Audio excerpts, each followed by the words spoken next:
Good morning. I am Dr. Ranjit. I am heading the Department of Social Work at Nandamuthu Counter Mahalingam College, Pollachi. So today we are going to see a topic on research methodology that is for beginners. So normally in research, the students or the research scholars may not have much awareness about the basic concepts. Because in research, unless you know the basic concepts, it is very difficult to do a research in a scientific way. So, today we are going to see some of the basic concepts in research methodology. So, the first thing which we are going to see now is, what is research? So, research, it is a scientific study to establish facts and draw conclusions. So, research is nothing but the researcher tries to identify or explore some of the facts, and through the facts, keeping the facts, he draws some conclusions. So this is the basic understanding of research. Next one, whenever we talk about research, the key thing in research is the scientific study. It is a scientific study. So what do you mean by scientific study then? So using scientific methodology. Right? So, what is scientific methodology? There is a logical and systematic way in which we try to answer the research question. So, scientific method is nothing but we are following a logical and systematic methods or ways in which the research question intended to study is being achieved. So, we have some of the characteristics for the scientific method. The first one is objectivity. So objectivity, any research should have or follow this objectivity. Unless if objectivity is not there, then we can't call that as a research. So what do you mean by objectivity? So we should not give any scope for subjectivity in research. So we have to be completely depending on the objective way of doing a research. For example, the researcher's perception, the researcher's belief, all those things should not mix in a research, right? So when those things mix in a research, it becomes subjective. But research should be much more objective in nature. The next characteristic of scientific method is verifiability. So any research should be or should have the scope for verifiability. So anyone wants to verify it, so they can verify it. So that scope it should have. The next one is replication.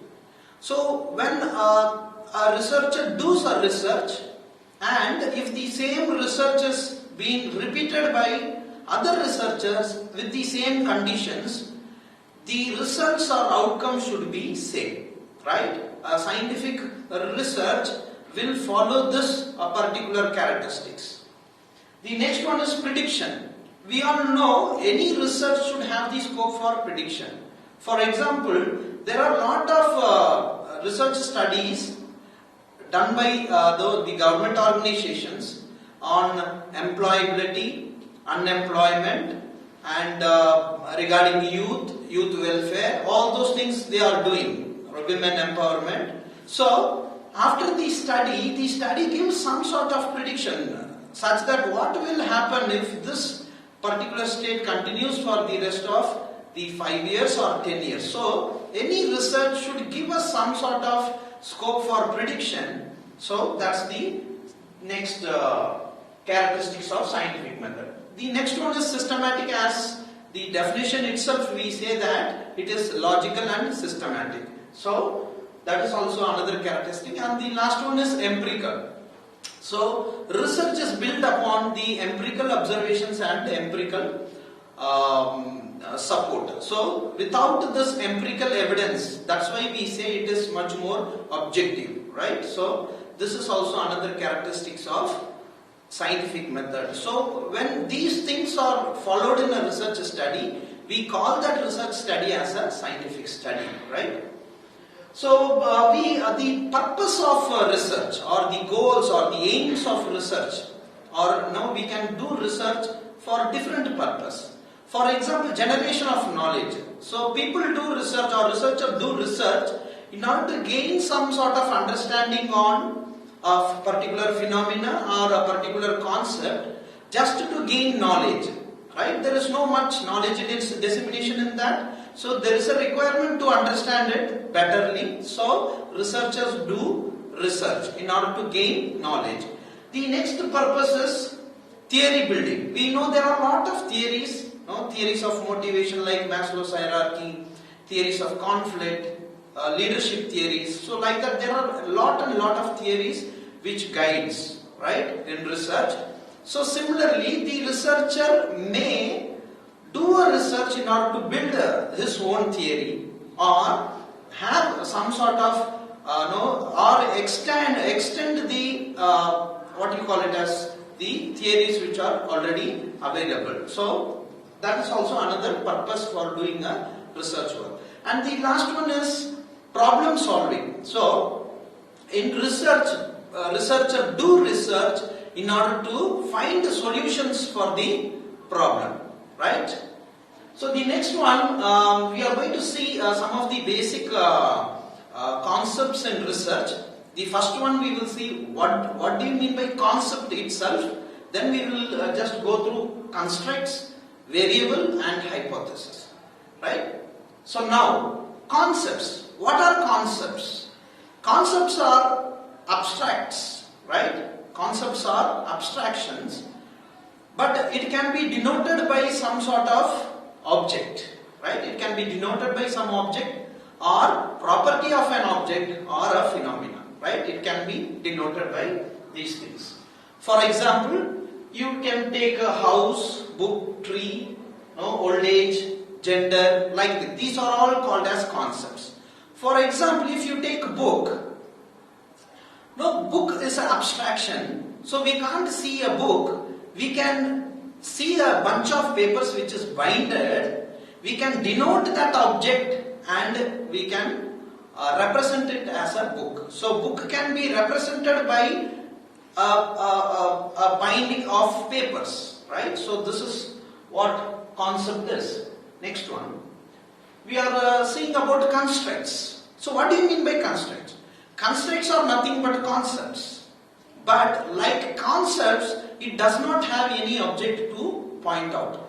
In concept, for example, for a book, we had a binded bunch of papers to denote or to represent as a book. But here we don't have any kind of object to point it out. So that's why we call those things as construct. For example, social status.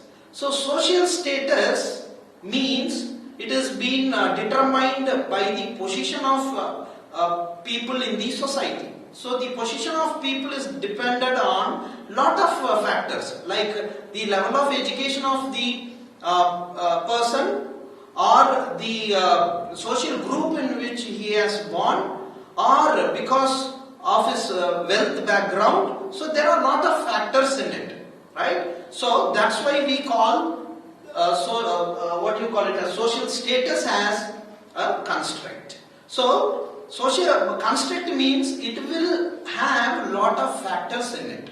A construct will have lot of factors in it. So that's what the construct means. So some of the examples like life satisfaction, sexual abuse, aptitude, employee morale, motivation. So these are called as constructs because it has a lot of factors in it. Then we will go into a variable. What is a variable? So variable is an empirical property that takes two or more values. So what is a variable? Variable is an empirical property. It is a measurable property which has two or more values, right? So for example, age we have 24, 34, 44. So there are a lot of values. For example, gender. So it has two or more values. One is male, another one is female. So these are called as variables. So variables can be classified into independent variable and dependent variable. What do you mean by independent variable? Independent variable is something which cause an impact or effect on the other variable. So which is the cause? So causing variables are called as independent variables. For example, age is an independent variable, right?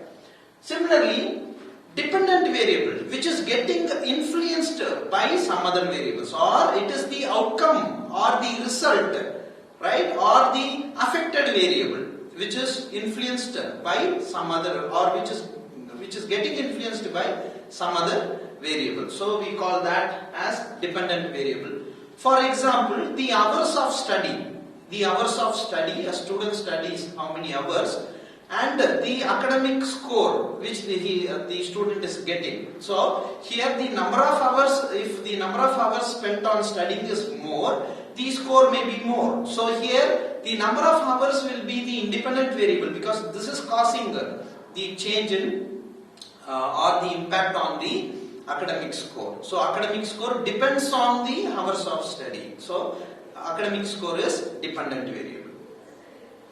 Then these are some of the examples of independent and dependent variable. If we take a study on life satisfaction of older adults, we can see all the age, gender, marital status, physical and psychological health, loneliness, social support and spiritual well-being. All these variables will act as a independent variable, because we are trying to see how these variables are causing or influencing the life satisfaction. So here life satisfaction is depending on all these variables. So life satisfaction is a dependent variable.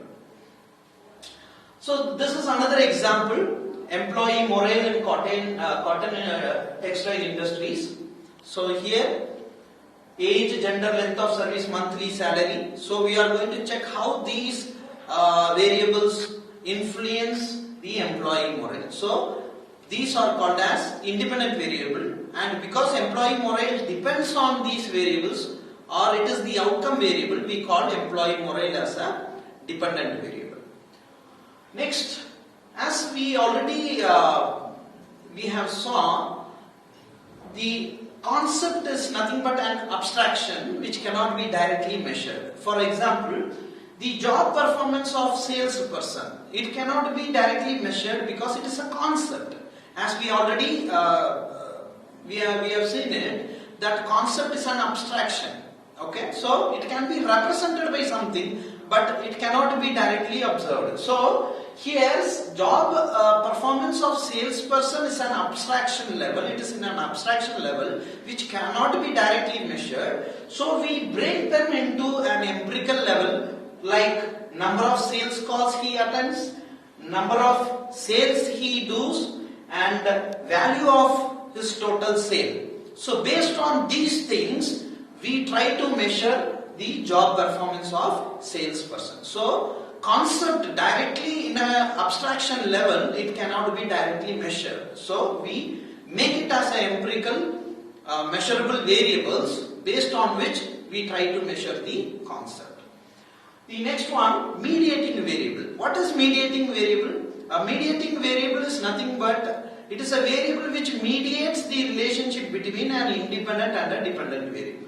Okay, so here we can say that there is no direct effect on independent. The independent variable does not directly affect the dependent variable. Instead, it affects through the mediating variable, right? So sometimes there may be a partial effect on dependent variable by the independent variable, but mostly if it is through the third variable, then we call that third variable as a, or that mediating variable as a mediating variable, because you can see there is no direct impact on the dependent variable. It is through the third variable called mediating variable. Next one, we are going to see about moderating variable. So what do you mean by moderating variable? Moderating variable is a variable which influences the relationship between the independent and dependent variable.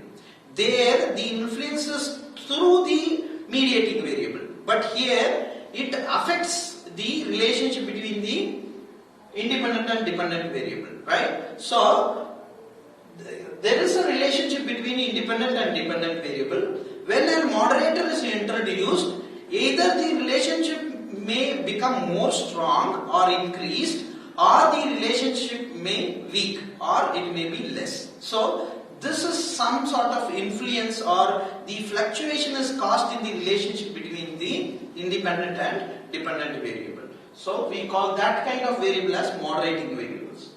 Next one, confounding variable. So confounding variable is a variable which will have impact on both the independent as well as the dependent variable. So you can see the length of gestation will have an impact on maternal weight as well as the infant weight. So there are certain variables which will have some impact on both the independent and dependent variables.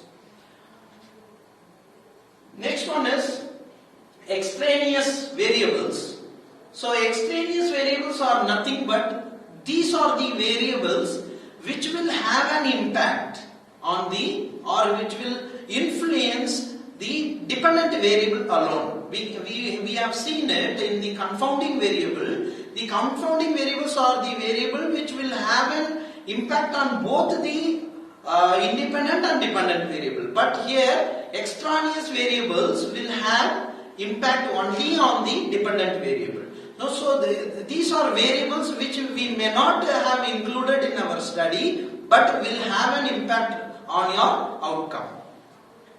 So the next one, we are going to see something about the measurement of scales, right? So there are 4 levels of measurements of scales.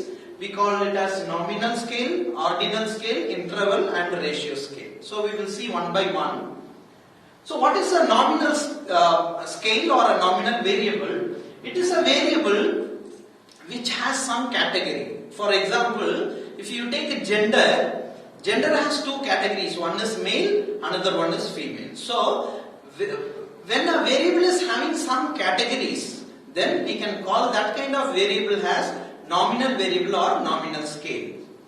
Next, ordinal. So here, ordinal variable is also a nominal variable. That means that the ordinal variable will also have categories in it, but there is an order followed in putting the categories, or there is an order we have in a ordinal variable. That is the only difference between a nominal and an ordinal variable. For example, if you take educational qualification, we present educational qualification because educational qualification may have some sort of groups or categories like primary, secondary, higher secondary, graduation, post-graduation and so on.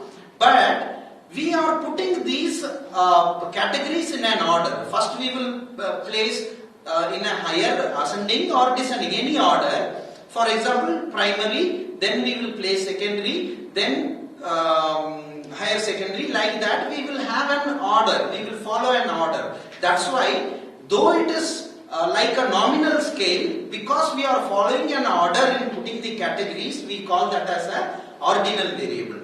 The next one is interval variable. Interval variables are nothing but scales, numerical scales, where we can have we will be knowing the order. As like ordinal variable, we can have the order as well as not only the order, as well as the difference between each interval is very well understood.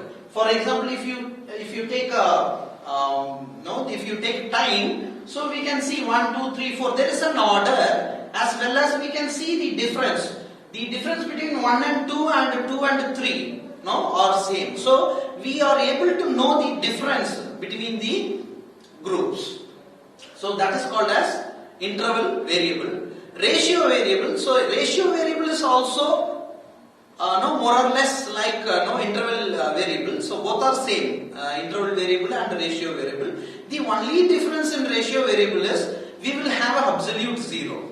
For example, interval variable, if you take, it is a what you call it as numerical scale, right? It is a numerical scale. That means it will have a numerical numbers. For example, stress, you will have numerical numbers, but there won't be absolute zero. You can't have zero stress. No, it is meaningless. So in interval scales, there is no chance of having any absolute zero. But in a ratio, though it is also a numerical scale, here we will be having an absolute zero, right? So that is the only difference. For example, income. So a person may have zero income if he is an unemployed, if he is not a working person, then he may have zero income. So that there we can have absolute zero. That's why we call it as ratio. Otherwise, we will call it as interval variable. So with this, I will end this session. We will meet in another session. Thank you very much for this opportunity.